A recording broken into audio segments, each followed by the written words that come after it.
The winter of 1874 had been particularly cruel to Birmingham's factory workers. Frost etched patterns across the windows of Villa Cross Chapel, where four young men, their breath visible in the unheated room, made a decision between hymns that would change English football forever. With chilblained fingers, they pooled sixpence each to buy leather scraps from Heathfield saddlery, stitching together a ball that would become the heartbeat of Aston Villa. Those early games on the chapel's sloping field were equal parts worship and warfare. Players changed behind the organ pipes, their kits, originally deep magenta, dyed with leftover fabric from a nearby umbrella factory, clinging to them like second skins in the perpetual industrial smog. The halftime whistle was the chapel bell, its chime competing with the eternal clang of metal from the surrounding workshops.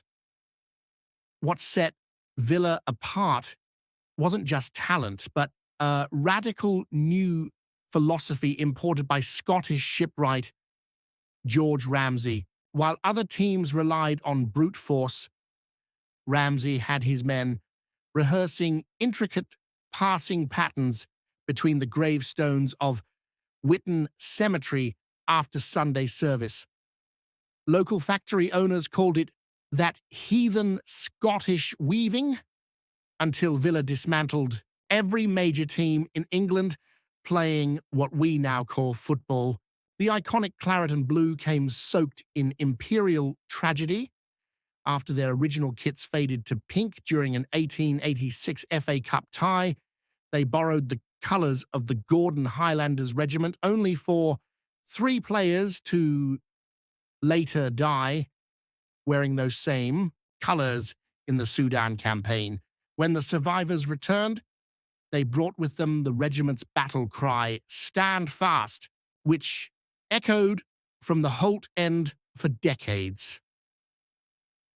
By the 1890s, Villa Park had become the beating heart of industrial football.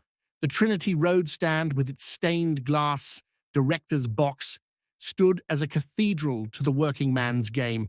Chairman Frederick Rinder, his pockets perpetually full of mustard factory samples, would patrol the terraces, handing out hot potatoes wrapped in newspaper to frozen supporters.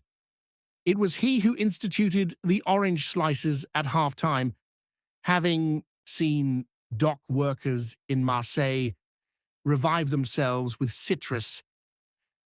When the guns of August 1914 sounded, Villa's golden generation marched off together with the Birmingham Pals Battalion. Among them was Tommy Barber, who'd scored 17 goals the previous season. His last letter home, scribbled in a Flanders trench, asked not about rations or the war, but whether someone might send him Villa's league position. The reply never reached him. What began as a way for bored cricketers to pass winter Sundays had become by 1915 something extraordinary, not just a football club, but the living embodiment of Birmingham's soul. The factories might have built the city, but it was Villa that gave it voice.